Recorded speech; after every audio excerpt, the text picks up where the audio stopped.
still haven't asked about my trip to Munich? First, let us practice his Grolle nicht. You have practiced, yeah. You have not disappointed me. I haven't. Although I'm not sure what the Daigle, love, has to do with life. That is for me to show you. Now, his Grolle nicht.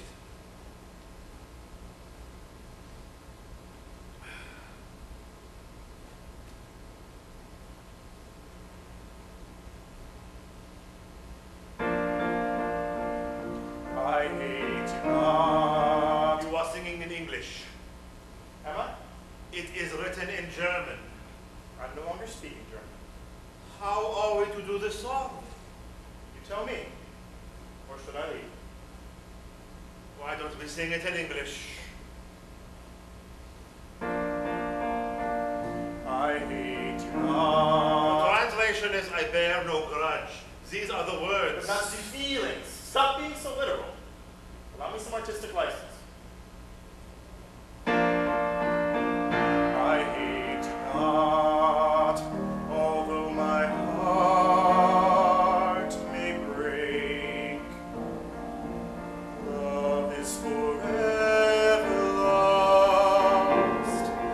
Love is forever lost. I hate you not. I hate you not. Nice anchor. Though you may go in diamond sparkling bright. Push too hard. Inside your heart there is just dark, not light. This I know well. Ah, that's it. Take control of the song.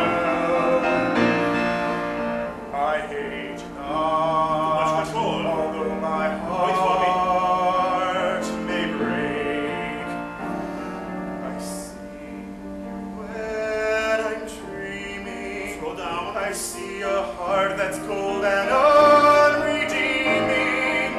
Where once a heart I see, there's now a scar. I see my love, how truly lost you are.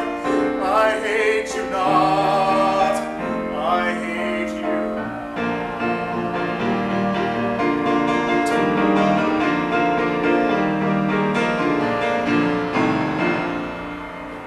Oh, the translation is loose, but the intent and the anger good.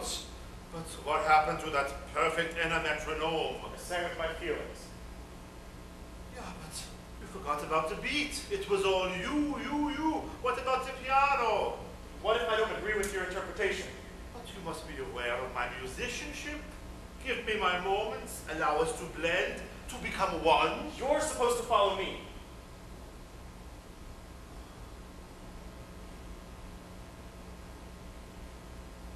But it is not your moment. We must be together. Would you like a pastry?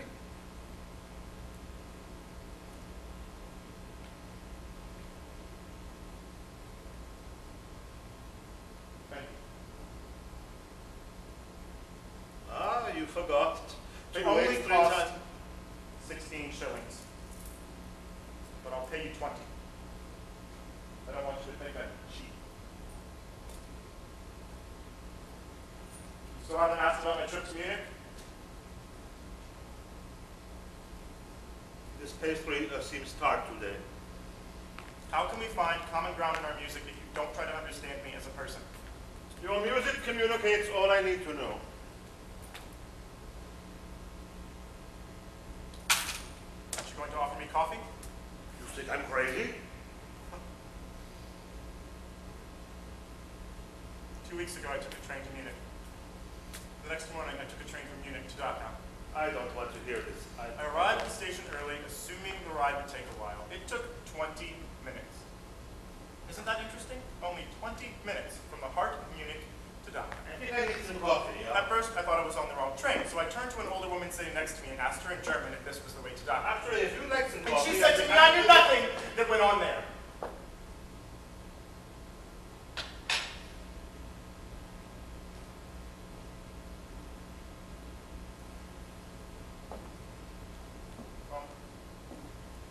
train, I took a short bus ride to the camp. A young woman sitting in front of me turned around and asked, "What are you doing here?" And I said, "Well, I'm here to see Dachau." And she asked me why. And I said, "Because it's important for people to see this place." And she said, "But why do you want to see it?" And I told her, "Because I'm Jewish." And then she said, "Well, why didn't you say so in the first place?" She told me to move over and sat down next to me. Her name was Sarah.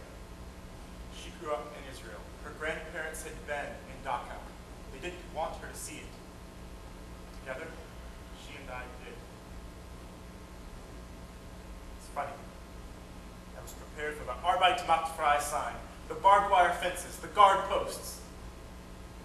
I wasn't prepared how beautifully Dachau had been fixed up. No. Covered over. Most of the buildings gone. Those that were left, whitewashed. And even the grass, so green. There was a quaint little stream running by the side of the camp with a pretty bridge.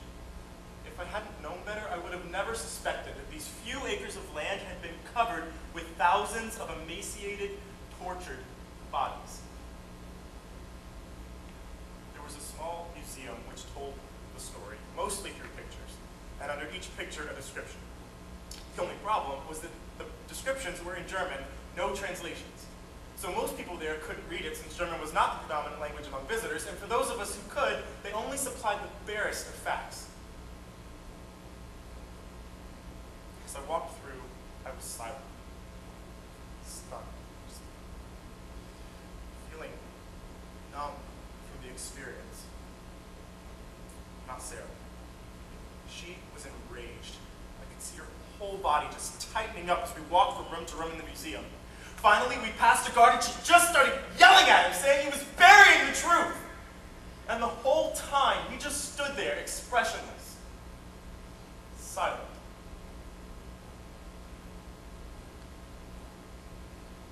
After that, we saw the crematorium. Sarah cried. I couldn't. I was too angry and confused.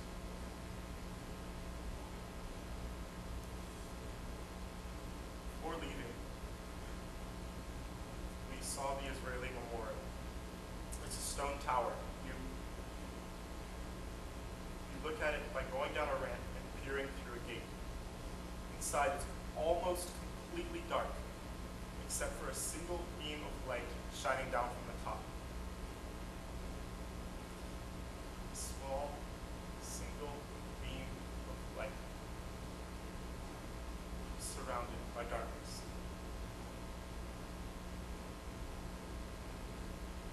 You can't go inside the memorial. The gate's locked.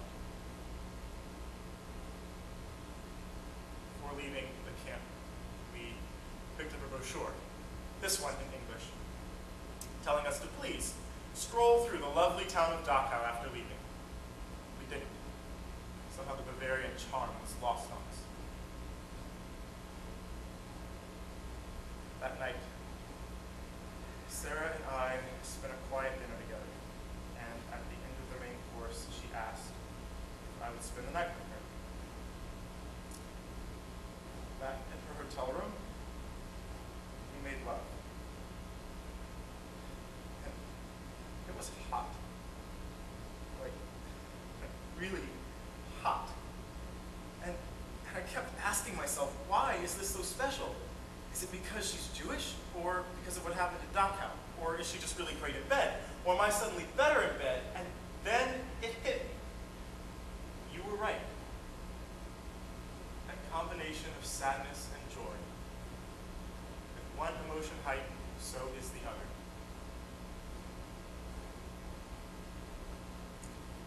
The next afternoon, she caught her train to Prague. And these last 2 weeks, I've wandered around Vienna, the city of dreams.